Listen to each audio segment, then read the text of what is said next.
Baik, halo saudara-saudara, ketemu lagi dalam materi kuliah akuntansi pajak yang hari ini kita akan bahas soal intangible asset, ya, harta atau aset tidak berwujud. Ya. Saudara-saudara, kalau dilihat perkembangannya, ini ada satu penelitian yang dilakukan terhadap 500 perusahaan yang ada dalam S&P, ya, dalam kurun waktu 1975 sampai 2018. Ya, di situ dibahas tentang bagaimana perbandingan antara tangible dan intangible asset dalam perusahaan-perusahaan yang ada di S&P dalam kurun waktu yang terlihat di situ. Hingga 2018, kita lihat bahwa yang namanya intangible itu terus naik, ya, proporsinya atau kontribusinya dalam kapitalisasi aset perusahaan, ya. Nah, saudara-saudara, yang akan kita bahas soal intangible asset ini tidak akan jauh berbeda dengan teori teori yang kita dapatkan dalam akuntansi keuangan, khususnya dalam intermediate accounting. Karakter pertama dari intangible asset adalah mayoritas, hampir semua intangible asset itu merupakan aset yang dapat diidentifikasi, ya, identifiable asset. Hanya ada satu nanti, ya, jenis intangible asset yang tidak termasuk dalam identifiable asset. Dari namanya aja, kalau artikan secara harafiah, ini adalah aset yang dapat diidentifikasi. Ya, aset yang dapat diidentifikasi, cara yang paling gampang adalah, ya, apakah kalau saya ingin menjual aset ini, dapat saya jual dia secara terpisah tanpa menjual dia sebagai bagian dari satu keseluruhan entitas. Ya, kalau saya harus melepas dia, dan dengan demikian juga saya harus melepas seluruh entitas, itu berarti asetnya non atau unidentifiable asset. Ya. Tapi kalau saya bisa lepas aset itu, ya, tanpa harus melepas seluruh entitas, nah itu identifiable asset. Jadi dia bisa diidentifikasi terpisah dengan aset-aset lain, tidak tergantung dengan aset-aset lain. Dan so far memang hanya ada satu di intangible asset yang masuk dalam kategori unidentifiable asset. Apa itu nanti kita lihat, ya. Tapi umumnya hampir semua bahkan, ya, itu sifatnya adalah atau berupa identifiable asset. Ya. Nah, karakter kedua adalah dari intangible asset ini. Kalau kita bandingkan dengan accounts receivable, dia sepertinya mirip, ya, yaitu sama-sama apa? Substansi fisiknya nggak ada, ya, tidak ada atau sedikit sekali. Kita bilang ada aset namanya piutang, receivable, tapi wujud fisiknya nggak kelihatan, ya kan? Begitu juga intangible asset. Jadi dia kalau ingin disandingkan dengan accounts receivable, dia sama, yaitu lack of physical substance, kurang substansi fisik. Tapi yang jadi karakter ketiga sekaligus juga perbedaannya dengan accounts receivable adalah intangible asset ini bukan aset moneter. Sementara kalau accounts receivable memang sih tidak punya wujud fisik, mirip intangible, tapi accounts receivable itu aset moneter. Ya. Apa itu aset moneter? Gampangannya adalah kalau saya mengakui dia pertama kali, saya buat jurnal dia pertama kali, maka angka pengukurannya itu akan sama dengan angkanya yang masuk di laporan keuangan. Yaitu pada saat valuation atau penyajian, angkanya nggak berubah. Nah, itu monetary asset. Kalau sampai ada kecenderungan angkanya itu naik turun, waktu saya akui pertama kali pengukurannya anggap aja 100, ternyata akhir tahun nilainya bisa di atas 100 atau di bawah. Nah, itu bukan monetary asset. Intangible asset itu masuk dalam definisi bukan monetary asset, karena bisa jadi nilainya di akhir tahun akan berubah, ya. Jadi dalam kasus karakter ketiga ini, dia berbeda dengan AR, dengan accounts receivable, tapi sama dengan PPI, ya, aset tetap. Tapi tentu kalau karakter keduanya dia beda dengan PPI, karena PPI kan punya tangible substance, ya, kalau ini kan. Jadi so far ada 3 ya karakternya, yaitu yang pertama dia identifiable, ya kebanyakan aset seperti itu. Kemudian kedua, dia tidak punya atau bahkan sedikit sekali substansi fisik, dan ketiga dia bukan monetary aset. Ya. Nah, bagaimana cara pengukuran dia? Bagaimana cara membuat jurnal dan memasukkan angka yang kita taruh di debit atau di kredit? Dalam hal ini karena saldo normalnya sebagai aset ada di debit, berapa angka yang kita debit waktu kita memperoleh dia pertama kali? Kalau intangible asset ini dibeli, ya, jadi orang lain yang ciptakan, kita tinggal beli, ya sama seperti aset yang lain, dia akan diakui sebesar cost. Semua pengorbanan kita untuk bisa memperoleh intangible asset tadi. Ya. Kalau intangible asset tadi itu internally created, kita buat sendiri, jadi kita pembuatnya, nanti orang lain yang beli ya. Kalau dalam kasus ini kan orang lain yang ciptakan, kita yang beli. Kalau kita menciptakan sendiri, maka kita akan lihat 2 tahapan. Ada tahapan research, ada tahapan development, lead bank gitu ya, penelitian dan pengembangan. Semua yang masuk di tahapan penelitian itu expense, ya, itu expense. Sementara ya yang masuk dalam tahapan development ada bagian expense, ada bagian kapitalisasi, ada bagian yang akan jadi intangible asset. Nah, kapan sih batasan dia akan jadi intangible asset itu? Kalau kita sudah masuk dalam kategori atau momen yang namanya economic viability. Apa itu economic viability? Bahasa gampangnya adalah tahap di mana kita yakin hasil pengembangan dari intangible asset ini sudah bisa datangin duit kita di masa depan. Kalau kita masih dalam tahapan yang putih, betul itu development, tapi belum economic viability. Artinya apa? Hasil penelitian kita, hasil research kita yang kita kembangkan itu belum kelihatan bakal dapatin duit di masa depan. Berarti semua pengeluaran kita ya belum bisa kita akui sebagai aset. Berarti masih expense. Tapi ketika ada satu moment of truth, inilah saatnya. Saya yakin di masa depan penemuan saya, hasil penelitian saya, hasil pengembangan saya ini bisa datangin duit. Nah, saat itu yang disebut economic viability. Kapan itu? Kalau di soal jangan takut disebutkan. Dalam praktek gimana ya? Saya yakin perusahaan punya banyak alat ukur. Salah satu alat ukurnya apa? Insting gitu ya. Big data itu pasti punya peranan penting di sini. Ya, ketika ada momen-momen tertentu itu didokumentasikan, masuk dalam berbagai alat uji dan alat pola, nah kita putuskan, oh ini sudah bisa nih. Ketika bentuknya sudah kayak gini, atau itu tadi yang saya katakan, ya insting, oh ini sudah pas nih, ya prototipe-nya sudah siap untuk difinalisasi, karena ini sebenarnya sudah bisa ngasih duit.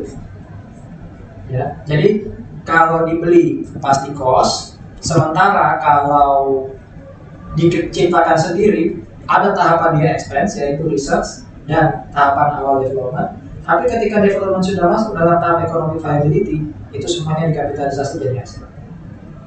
Jangan lupa ya, bicara internally created intangible asset, kalau isunya itu terkait dengan direct cost, biaya-biaya yang ada kaitan langsung dengan intangible asset, contohnya apa?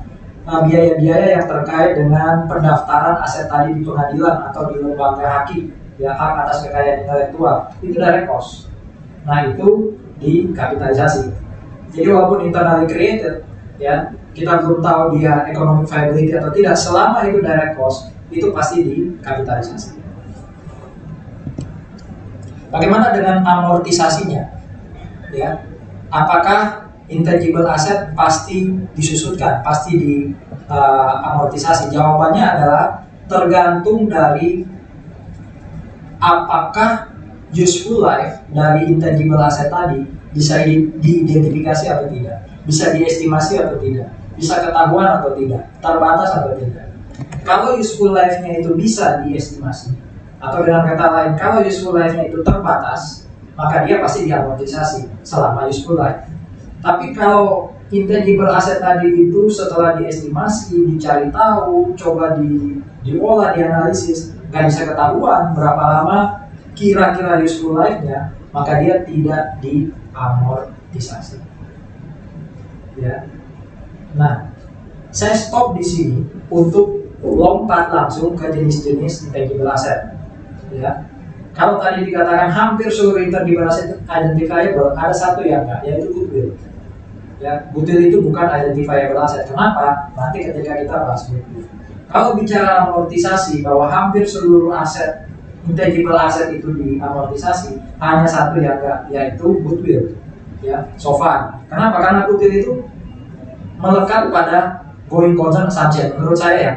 Karena goodwill, kalau nanti kita ikuti penjelasannya, itu terkait dengan membeli bisnis, membeli perusahaan. Perusahaan itu kan melekat pada asumsi going concern. Berarti kita nggak tahu kapan dia akan dibubarkan, kapan dia akan ditutup. Ya berarti goodwill-nya akan terus ada. Ya, itulah yang membuat kemudian useful life-nya nggak bisa diestimasi. Itulah yang membuat kemudian goodwill tidak diamortisasi. Ya. Nah ini tipe-tipe dari intangible asset. Tipe pertama adalah marketing related. Tipe marketing related ini lebih mengarah pada merek dagang atau trademark atau trade name. Jadi kalau bicara hijau ini nih, ya Starbucks itu bukan proses produksinya, bukan franchise-nya yang jadi isu di marketing related, tapi logonya. Google itu logonya, ya trademarknya. Kalau kita pakai logonya Starbucks, kita tempel di mana? Di tumbler buatan kita sendiri, kita dapat duit. Ya, itu kita sudah melanggar marketing related. Karena itu bukan hak kita untuk pakai logo tadi. Ya. Beda kalau saya bikin kopi pakai resepnya Starbucks, bikin gedung, ya, layout gedung, layout bisnis proses sama kayak Starbucks, itu bukan marketing related. Nanti ada ya. Tapi yang disebut marketing related adalah penggunaan trademark. Ya, untuk kita bisa dapat penghasilan. Kalau kita pengen pakai, kita harus bayar royalti ke mereka, ya, ke para pemilik logo-logo ini. Yang kedua adalah customer related, ya, customer related. Kalau bicara customer related, ini bicara power of information, ya. Semakin banyak data yang kita punya, informasi yang kita punya terkait customer, itu kita makin powerful. Karena kita bisa jual informasi tadi kepada pihak-pihak yang butuh. Salah satu contohnya siapa? Agen-agen asuransi, agen-agen perbankan, agen-agen properti, gitu ya. Itu butuh informasi-informasi seperti ini. Nah, bagi kita yang punya informasi atau identitas, ya, dari customer, ya ini kan bisa dikelola untuk jadi salah satu sumber penghasilan. Makanya saya sering bikin analogi ya. Coba buka deh kontak Anda, ya. Jadi yang ada di handphone Anda atau yang link dengan account Anda, itu nama-nama teman Anda, nomor handphonenya, nama akun media sosialnya, gitu ya, nomor WA-nya, emailnya, itu informasi loh. Kalau ada yang pengen tahu IG-nya siapa, Michelle Halim, ya, minta sama orang yang punya nggak IG-nya Michelle Halim? Wah, itu orang yang punya akan ngomong, berani bayar berapa, nanti tak bagi. Sorry ya Michelle, saya ambil contoh, ya. Jadi informasi itu aset. Contohnya apa? Implementasinya apa? Ada di customer related. Ada lagi yang namanya artistic related. Dari namanya aja, dari penyajiannya Anda tahu ya, ini kaitannya dengan karya seni ya. Yang sudah agak lama kayak apa? Karya-karya kayak Romeo and Juliet. Nggak bisa sembarangan kita tampilkan itu. Apalagi kalau itu untuk dapat profit, ya, komersial. Ya kita harus minta izin sama pengarang, sama yang punya hak cipta. Kita bayar royalti, ya. Jadi untuk bisa mutar Avengers Endgame itu harus bayar ke Marvel. Mereka yang punya hak cipta. Ya, itu intangible asset yang kaitannya dengan artistik. Nah, ini yang saya sebut tadi dengan contract related. Jadi kalau saya pakai logo McDonald yang M, saya tampilkan di burger saya menyalahi apa tadi?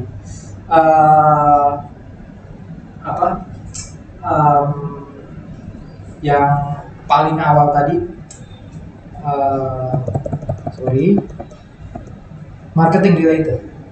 Tapi kalau saya ya menjual burger dengan gedung atau tempat penjualan itu mirip kayak punya McDonald, dengan tatanan yang sama kayak punya McDonald yang asli, saya bikin burger dan kentang sama seperti resepnya McDonald, maka saya harus pastikan bahwa saya punya hak untuk melakukan itu. Ya namanya franchise kan, saya harus punya franchise. Jadi kontrak related ini contohnya adalah franchise.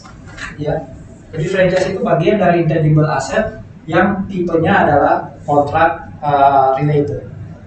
Ya, jadi ini bukan logonya ya, bukan trademarknya yang dijual, tapi bisnis prosesnya yang dijual. Ada lagi namanya teknologi related. Kalau teknologi related adalah ada orang yang berhasil mengembangkan sesuatu, dia punya paten, lalu kita beli. Ya, saya dulu nggak pernah tahu ya bahwa mesin fotokopi yang ada di kampus itu bukan milik Petra, itu mirip kayak leasing ya. Kita bukan beli mesin fotokopinya, tapi sistem bekerja mesin fotokopi tadi. Dari siapa? Dari Canon, ya, atau dari produsen fotokopi tadi. Jadi kalau mesinnya nanti rusak, kita minta ganti. Tapi kita bayar biaya ke Canon karena memakai paten dia, teknologi dia terkait dengan fotokopi, scan dan semacamnya. Itu teknologi related. Ya, paten masuk dalam kategori teknologi related ini. Nah, ini yang terakhir tadi, tipenya yang agak berbeda dan unik sendiri adalah goodwill.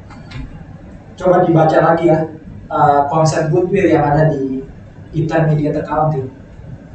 Goodwill yang ada di intermediate accounting, yang ada di akuntansi keuangan itu merupakan aset yang muncul karena kita membeli bisnis secara keseluruhan, bukan investasi saham, tapi membeli bisnis secara keseluruhan. Ya. Dan goodwill baru akan diakui kalau ada selisih antara fair value dari net aset perusahaan yang dibeli dengan cash yang kita bayar. Atau dengan kata lain, cash kita itu melebihi fair value dari net asetnya perusahaan yang kita beli.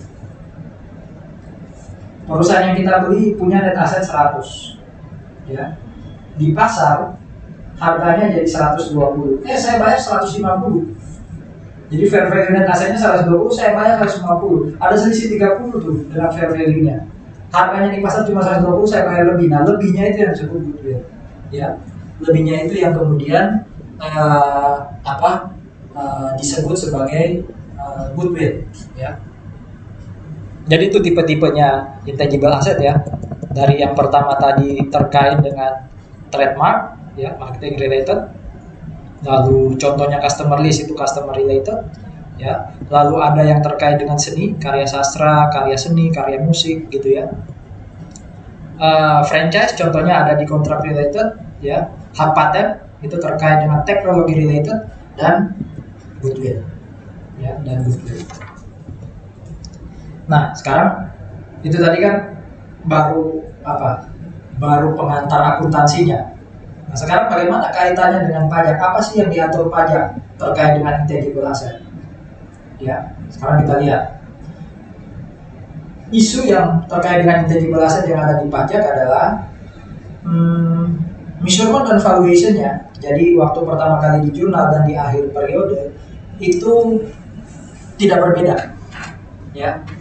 Dia pakai cost. Berarti dalam konsep pajak, intangible asset itu sebenarnya monetary asset.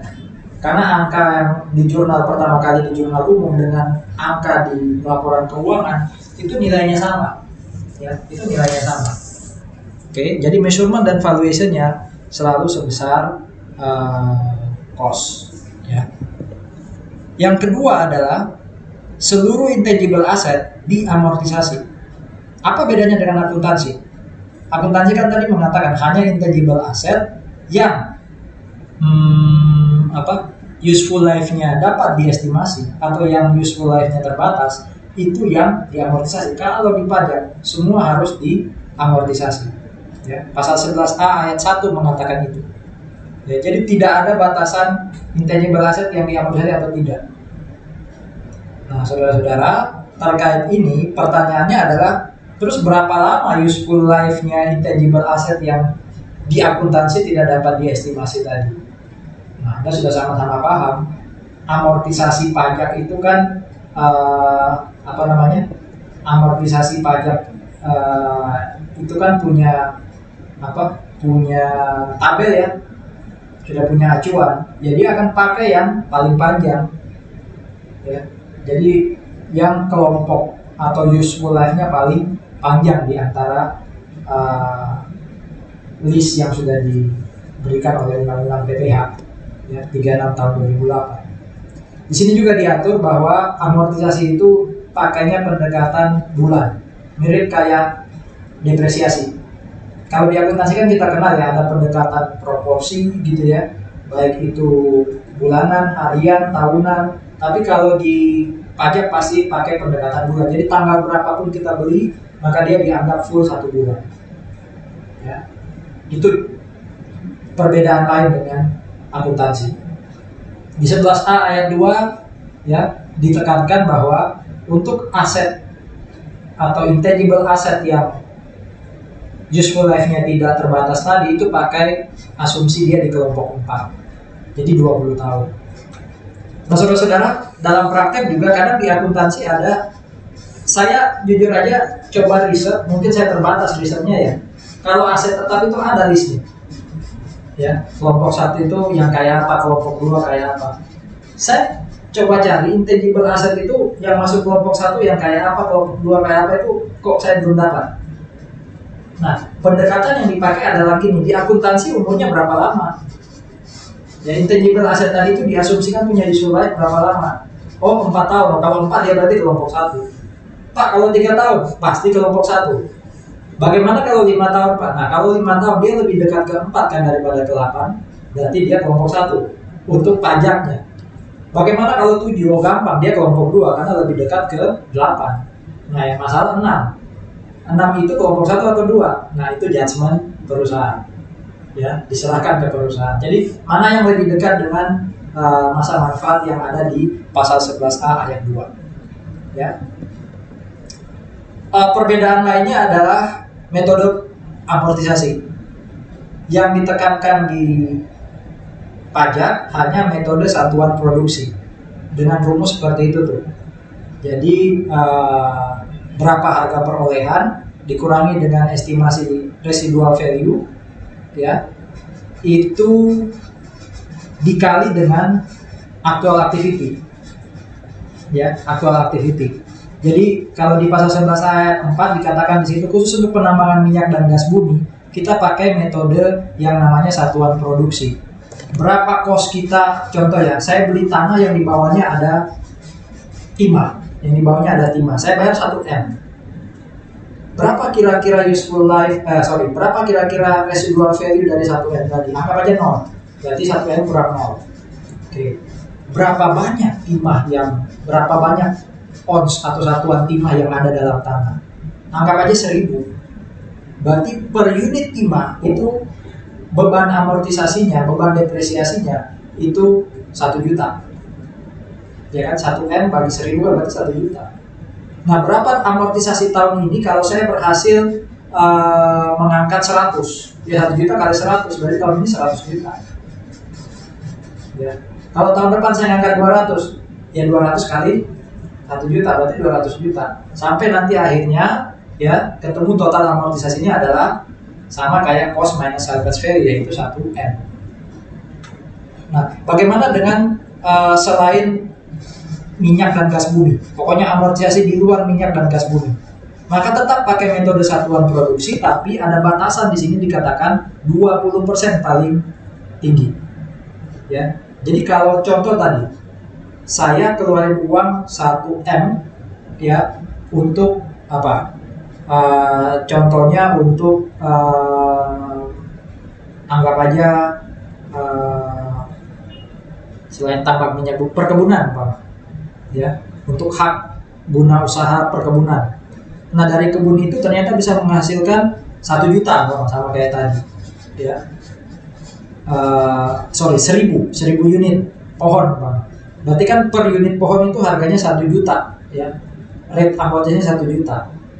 Itu satuan produksi namanya. Nah, di sini ada batasan 20% per tahun. Artinya gini, kalau tadi totalnya 1000, di tahun ini saya berhasil memanen pohon atau menghasilkan produksi sekitar 100, ya, 100 dari 1000, itu masih boleh. Jadi nanti kan 1 M ya dibagi 1000 berarti kan 1 juta. Saya manennya atau berhasil mengangkat produksi itu 100 unit, berarti 100 per 1000, masih 10% kan, berarti boleh. Tapi kalau sampai tahun ini saya ngangkat 300 unit, saya berhasil panen atau ekstrak 300 unit dari 1000 total unit kan tadi yang diperkirakan di awal, itu sudah 30%, nggak boleh. Berarti yang diakui maksimalnya berapa? 20%. Berarti tahun ini saya hanya boleh 200, ya kan, 1000 total, hanya boleh 200 ya dikali dengan 1 juta, berarti hanya maksimal 200 juta amortization expense saya per tahun. Kalau di bawah 200 diakui, kalau lebih dari 200 diakui 200 juta.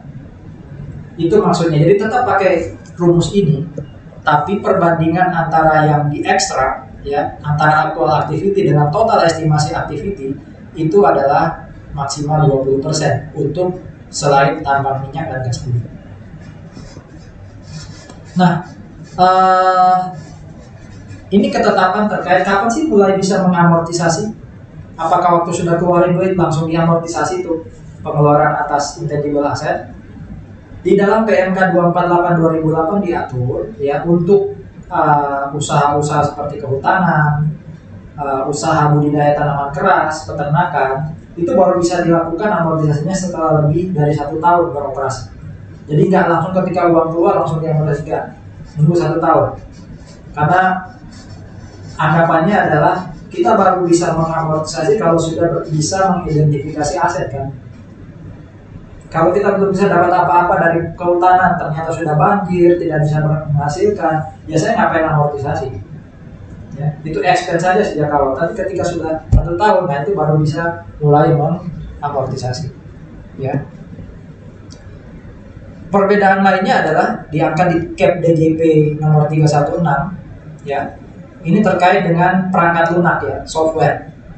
Software itu diamortisasi kayak apa?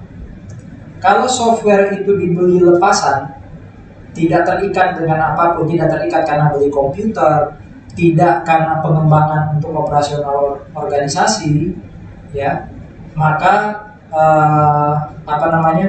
dia dibebankan sekaligus, ya. Tapi kalau dia dibeli sebagai bagian dari pembelian komputer, ya, dibeli sebagai bagian dari pembelian komputer contohnya, maka dia akan diamortisasi masuk di kelompok 1 karena komputer itu diangkat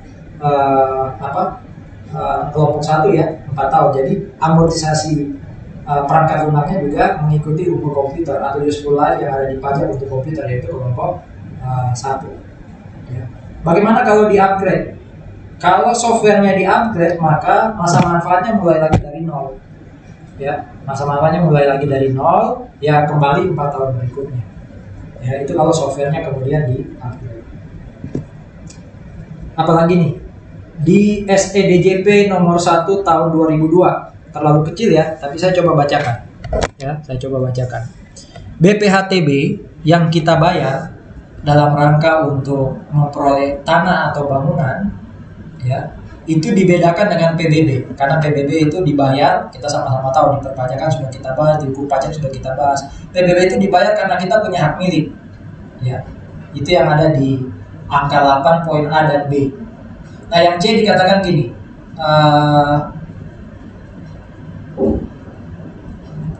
kalau BPHTB itu dibeli kaitannya dengan apa tuh,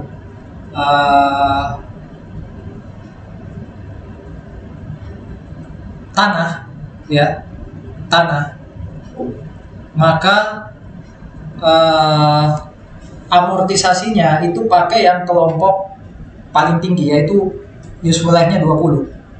Jadi kita kan BPHTB, kita bayar BPHTB hanya untuk beli tanah, berarti BPHTB-nya itu diamortisasi selama 20 tahun. Jadi mengikuti pasal 11A UU PPH. Tapi kalau dia kalau dia dibeli atau dibayar, BPHTB itu dibayar terkait bangunan, ya kasarannya kita beli bangunan gitu yang di atas tanah ya, maka dia melekat dianggap sebagai bagian dari bangunan, maka amortisasinya ikut ketentuan pasal 11 ya. Jadi ikut umur bangunan 10 atau 20. Kalau yang C itu 20 ya, karena dianggap tanah kan tidak bisa diidentifikasi useful life-nya ya, sehingga ambil yang paling tinggi ya. Jadi PBB itu expense ya, PBB itu expense. Itu sih yang diatur di SEDJP nomor 1 tahun 2002, khususnya bicara soal amortisasinya BPHTB. Kalau PBB itu pasti expense. Nah, itu bagian kita hari ini yang membahas soal intangible asset. Semoga ini bisa jadi materi yang cukup berharga buat kita renungkan, karena selama ini kita belajar intangible assetnya kan dari sisi accounting. Oke, terima kasih saudara-saudara.